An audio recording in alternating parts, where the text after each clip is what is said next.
Hello students, this is Anup Das from Delhi World Public School Kalyani and I welcome you all to this English lesson. The chapter we are going to start today is Lost Spring Stories of Stolen Childhood. It is from the textbook Flamingo for class 12 and it is penned by Ch2.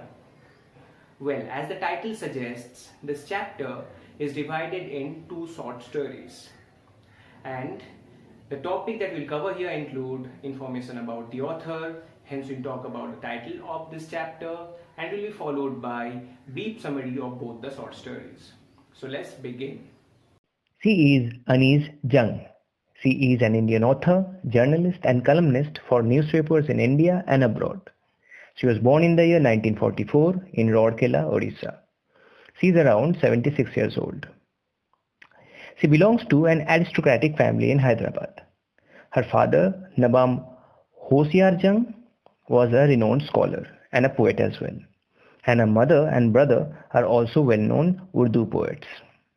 Her noted works include Unveiling India, which is a chronicle of the lives of women in India, Seven Sisters, Breaking the Silence, and The Song of India. Now let's talk about the title of the chapter, Lost Spring. We all know spring is the season associated with optimism and hope. It also works as a metaphor for the childhood stage of our life. Right from the time we are born until late childhood, every child hopes for a new beginning and a bright future. The phase of childhood is all about innocence, energy, and tremendous inclination towards outdoor activities, such as fun and play. It is also a time of getting skills and knowledge and going to school. However, this story talks about the national theme of children being forced to live a life of poverty and exploitation. It focuses on children from deprived backgrounds. It includes the stories of Sahib-e-Alam and Mukesh. Both the protagonists of this chapter don't live their childhood and have to carry the burden of poverty and illiteracy. Let's listen to the summary of part 1. Sometimes I find a rupee in the garbage. The first part depicts the author's impressions about the life of the poor rag pickers. They have migrated from Dhaka, Bangladesh and found a settlement in Simapuri, Delhi. Their fields and homes had been swept away by storms. They had come to the big city to find a living. They are poor and illiterate.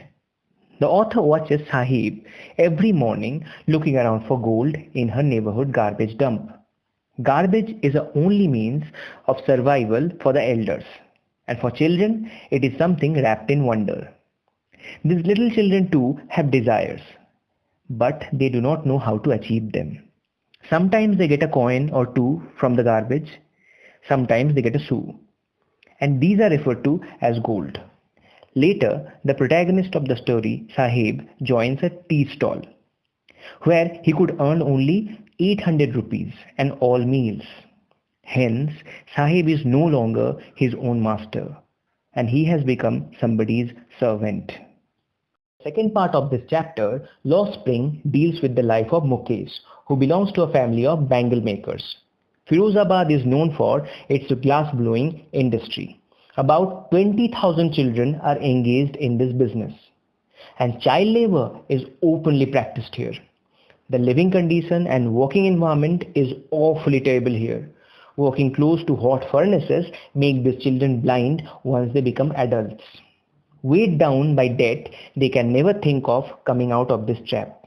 If somehow they do, the politicians, policemen and bureaucrats obstruct their way of progress.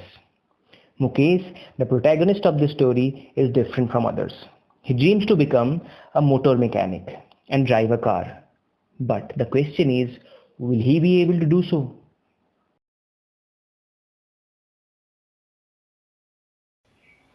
Well, this brings us to the end of this lesson. To catch the in-depth analysis of the entire chapter, you have to attend the online classes. Till then, keep practicing, keep learning. Thank you.